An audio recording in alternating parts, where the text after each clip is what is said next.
Out of all places where I can be, I choose this crap. Oh my freaking god.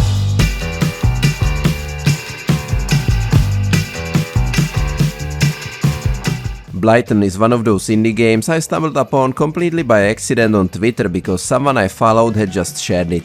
And since I pretty much liked the footage they showed and it's supposed to be a survival horror game, I followed its solo developer, added to my Steam wishlist and started waiting patiently because the release date will be announced. So I was all the more surprised when I suddenly got an email saying a free playable demo was out.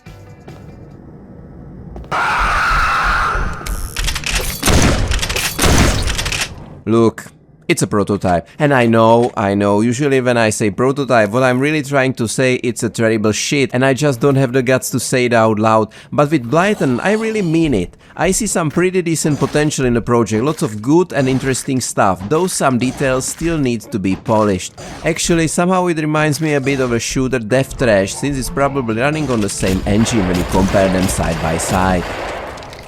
I don't really care that destroyed boxes disappear immediately and there's nothing inside them anyway, so I was smashing them for no reason at all. But the fact that I have absolutely no idea how far enemies can attack from, or that they will hurt me first and only then their animation triggers.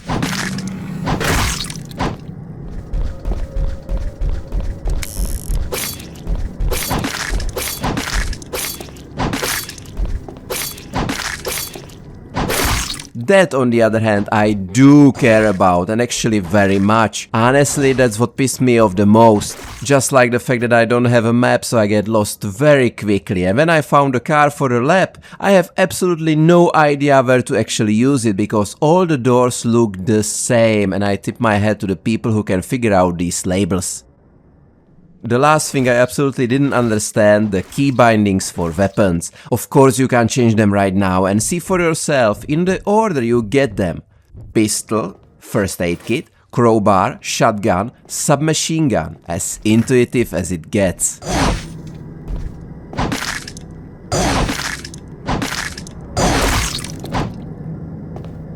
Otherwise though, it's a very simplified first-person survival horror game. I say simplified because you don't have an inventory, you don't solve any puzzles, you just keep going further and further, deeper and deeper into secret government laboratories. Unfortunately, you don't know the main character's name, and I have my doubts even if those government officials knows it. The ones who as a former soldier called you back into action and sent you to those labs where the last remnants of rebels fighting against our beautiful homeland Veltska are supposedly hiding. Glory to Veltska!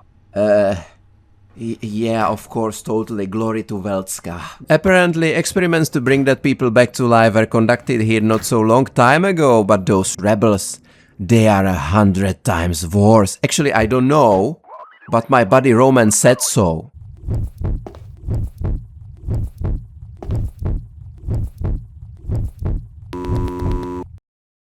So what do you say now, Roman? Do you still stand by that? All in all, it didn't offend me and I actually enjoyed those 48 minutes underground. It looks like another solid indie title. The full game should be released sometime this year and I'll definitely be checking it out. Good luck, my dear developer.